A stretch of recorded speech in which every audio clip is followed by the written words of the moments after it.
wariye sagal beeldeeq axmed iyo sawirqaade ridwaan xuseen yuusuf waxay saaka u kaleheen siday warbixin uga soo samayn lahaayeen suuqa waaheen ee magaalada hargeysa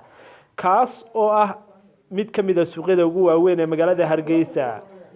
laakiin aan lahayn wado gaadiidka dabdamisku ay suuqaasi ka galaan haddii uu dab ka kaco amaba dhib kale ay ka dhalato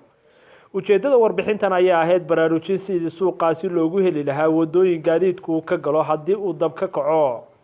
laakiin askari ka tirsan ciidamada bilayska Soomaaliland ayaa qalabkoodii kala wareegay isla markaasna jirdil u geystay waxaana muddo kooban lagu hayay saldhigga booliska ee New Hargeysa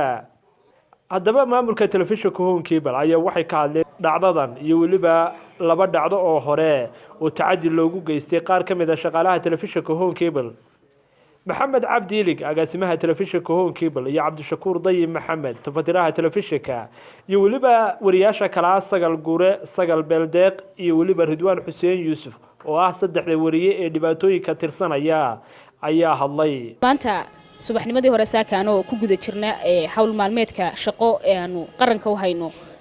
oo suuqa dhexe ee magaalada Hargeysa ee Soomaaliland caasimada aanu ka duubeynay warbixin ku saabsan arrimaha bulshada ayaa waxaanu iska hornimid mid kamid ah askarta booliska ee suuqa magaalada Hargeysa jooga waxa uu weydiiyay oo naga codsaday inaan tusno aqoonsigayagii waxaan soo saarnay labadeedii ID card waanigii kamaramaankaygii waxaan tusnay inaan Home Cable ka socono labadii ID card baan soo saarnay marka labadii ID card soo saarnay wuxuu weydiiyay looma baahna ID cardadan laakiin waxa loo baahan yahay warqadii shaambadaysnayd ee ciidamadu ay idinku ogolaadeen inaad wax duubataan taasna anagu hore uma ogeyn hadana iminka wax la shaaciyay oo daamaan meediyaha ka aragnay ama ciidamadu ay nagu codsadeen oo yiraahdeen maxay tahay warqad shaambadaysan hana laga qaato marka hawlaha shaqo lagu guda jiro anagu hore uma arag intaasi kadib askarigi waanu afdhaafnay kamaramaanka haabay afdhaafeen wuu jiitay kamaradii buu ku qabsaday markii dambeana waxaan damcaynaan dhex galo maadaama kamaradii la isku haysto feerbu markaasi askarigu ugu dhufto ilkaha dhinacan iminka way xanuunayaan afkana waad arkaysaa nabarkayga yaala intaasi kadib askarigu weerarkiisii uu nagu hayay waa sii watay waxay taas sababtay xataa inuu aniga shalmadii aan huwana macnaha soo huwaday guriga ka soo huwaday iga qaado shalmadan haateen aan huwanahay waa mid dumarkii meesha joogay iskugu yimid markii ay xishoodeen ay arkeen shalmadeedii la iga qaadano madax qaawana ama timahayga ay qaawayeen aan suuqa dhex taaganahay ay dumarkii xishood dirtii ay shalmadani huwiyeen xataa ma garanay imka shalmadeedii meesha geeyay ID cardadayadii kuma qancin askarigu wuu nala dagaalamay aniga wii qabsaday laagbiilo dhacay qorigii wii cabaystay dhacdadani maaha tii koobaad magaalada Hargeysa intan Home Cable TV ka shaqeynayay ugu dhacda waxa kale oo igu dhacday dhacdo kale oo ka dhacday xaafadda Maxamed Mooge waxa noo yimi ciidankaasi maalinta wayna xidheen waxaan u xidhnayn 4 saacadood kiis la'aan dambi la'aan tan maanta dhacdayna sidoo kale qalabkayga waa la jajabiyay haddana waxa weeyaan waa tacaddi maalin walba nagu socda in aniga ka sagal gurahan iyo kamaramaankan iyo dhinac taagan Ridwaan waxa weeyaan waxay nagu dhacday bishii 12aad ee sanadkeenu soo dhaafnay waxa weeyaan waxaan ku war gabadh baan haynta idilayso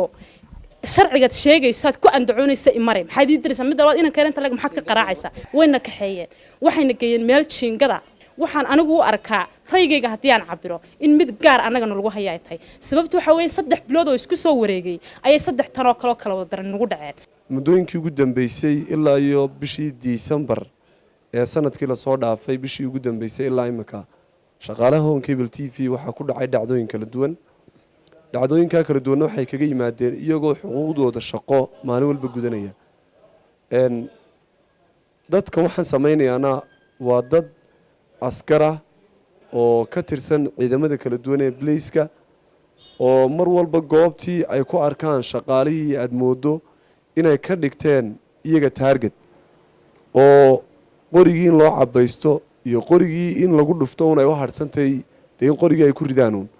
dhibaatadii u geysteen waa hablo waad aragtaan xataa dharkoodii iyo caarkoodii bay ku ciyaarayaan oo ay shalmadii suuqa kaga dhex dhigeen inanta imika shaqada ku dhacday maanta waxa weeyaan waa suuqa bartanka caasimadda Hargeysa ee dadkoo dhan ay wada garanayaan ummadda Ilaahay dhan baa isku timid inantaasoo timaqaawan oo ay sharafteedii karaamadeeda inanka askarigu ku ciyaaray askariga arkaysaan markuu soo cararayo wuxuu laag la dhacaya inanka yar ee film qaadaha ee inanta la socda ee kamarada u duubayay ayuu laag la dhacaya oo qoriga u cabaysanaya oo ku soo cararaya aad arkaysaan isaguna kamaradii qaybta codka ay ka jabiyeen qalabkoodii ay ka kala daadiyeen waxaan ummadii Ilaahay dhan bartaa iskugu timid